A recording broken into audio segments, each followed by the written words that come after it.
Sraith picture iver a sé. An Ghaeilge, seoid luachmhar agus cuid dar gcultúr. Láhain, bhí mis agus machara ag siúil ag gheartlar na ceathrach.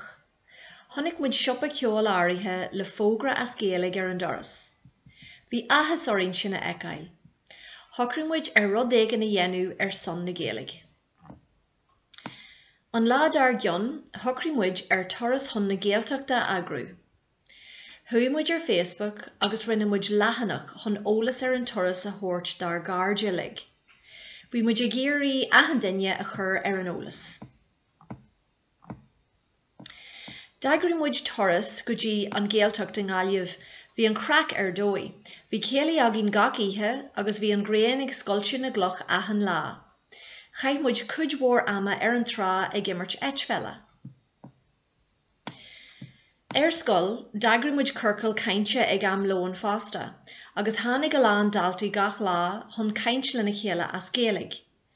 Bhíú go mór é mar chhlaachú don scrúdú béal, agus hatan an cuideach de go mór linn. An sin, thula mé ar an radio gur scríomh múnseoir ag TG cethair faoin obair dúntaach a rinmuid. Thula muid go raibh siad ag teacht chun dúis speisialta a thabhairt ní raibh mé ábalta é a creidmhil. Faoi dhearra, tháinig TG cethair go dtí an scoil ar cuirt. Bhronn siad gradam speisialta orainn. Bhí muid aonta bródúil as an obair a rinmuid an Ghaeilge an neartú sa scoil. Mar a dear an seanachal, batha teanga í a lóirt.